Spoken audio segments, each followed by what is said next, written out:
ഞങ്ങൾക്ക് ഇക്കാര്യത്തിൽ മുഖ്യമന്ത്രിയുടെ ഒരു സർട്ടിഫിക്കറ്റ് ആവശ്യമില്ല. സ്ത്രീപീഡനം നടത്തിയൊരു വ്യക്തിയെ 2021 നിയമസഭയിലേക്കും 24 ലോക്സഭയിലേക്കും മത്സരിപ്പിച്ച ആളാണ് ശ്രീ പിണറായി വിജയൻ. കാരണം ഹേമ കമ്മിറ്റി റിപ്പോർട്ട് വായിച്ചു നോക്കിയ 2 വ്യക്തികൾ, ഒരാൾ മുഖ്യമന്ത്രിയാണ്, രണ്ടാമൻ AK ബാലൻ.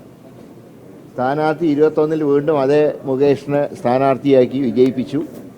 2021 വീണ്ടും കൊല്ലത്ത് നിർത്തി, അവിടെ തോറ്റുപോയി. അങ്ങനെ ചെയ്തൊരു മുഖ്യമന്ത്രി ഞങ്ങൾ ഉപദേശിക്കാൻ വരണ്ട. ഞങ്ങളിങ്ങനെ ആരോപണം കേട്ട ഉടനെ തന്നെ അദ്ദേഹത്തിനെതിരെ നടപടി സ്വീകരിച്ചു. പാർട്ടിയിൽ നിന്ന് സസ്പെൻഡ് ചെയ്ത് മാറ്റി നിർത്തി. ബാക്കി കാര്യങ്ങൾ അന്വേഷിക്കേണ്ടത് മുഖ്യമന്ത്രിയുടെ ഡിപ്പാർട്ട്മെൻറ്റാണ്. അതല്ലാതെ ഞങ്ങൾ ഉപദേശിക്കാൻ അദ്ദേഹം വരേണ്ട കാര്യമില്ല. സ്ത്രീ പീഡകനെ 2 തവണ സ്ഥാനാർത്ഥിയാക്കിയ മുഖ്യമന്ത്രിയുടെ ഉപദേശം കോൺഗ്രസ് പാർട്ടിക്ക് ആവശ്യമില്ല.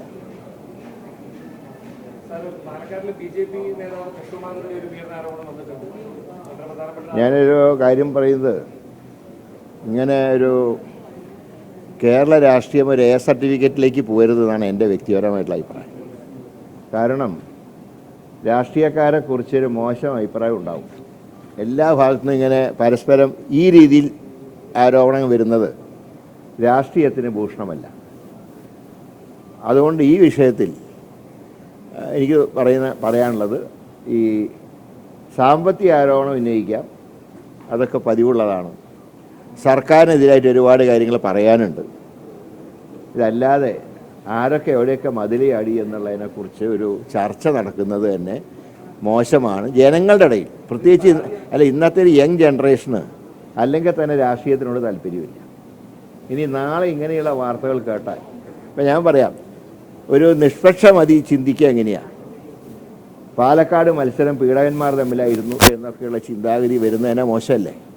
അപ്പം അതുകൊണ്ടാണ് ഞാൻ പറയുന്നത്, ഞാൻ ഇമാതിരി ആരോപണങ്ങളെ ഞാൻ പ്രോത്സാഹിപ്പിക്കുന്ന ആളല്ല.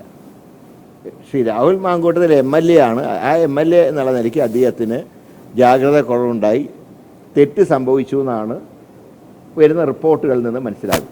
അതനുസരിച്ച് ഞങ്ങൾ നടപടിയെടുത്തു. ഇനി ബാക്കി കാര്യങ്ങൾ സ്വീകരിക്കേണ്ട പോലീസാണ്. ഇങ്ങനെയുള്ള ആരോപണങ്ങൾ ശരിയാണോ അന്വേഷിക്കണം.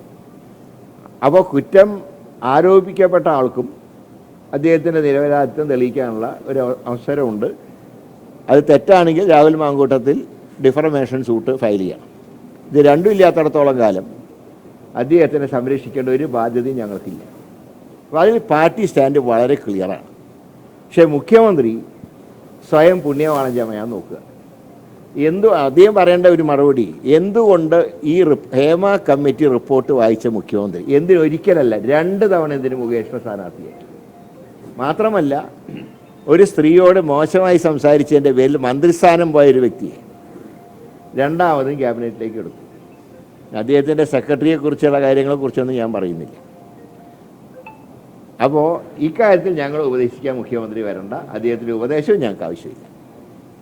ഇതിന് നടപടി, ബാക്കിയുള്ള രാഹുലിൻ്റെ കാര്യത്തിൽ നടപടി സർക്കാർ സ്വീകരിച്ചോട്ടെ, ഞങ്ങൾക്ക് ഒരു ഒബ്ജക്ഷനുമില്ല. ഞങ്ങൾ പറഞ്ഞു കഴിഞ്ഞ കാര്യമാണ്. പക്ഷേ ഞങ്ങൾ ഉപദേശിക്കാൻ വരണ്ട.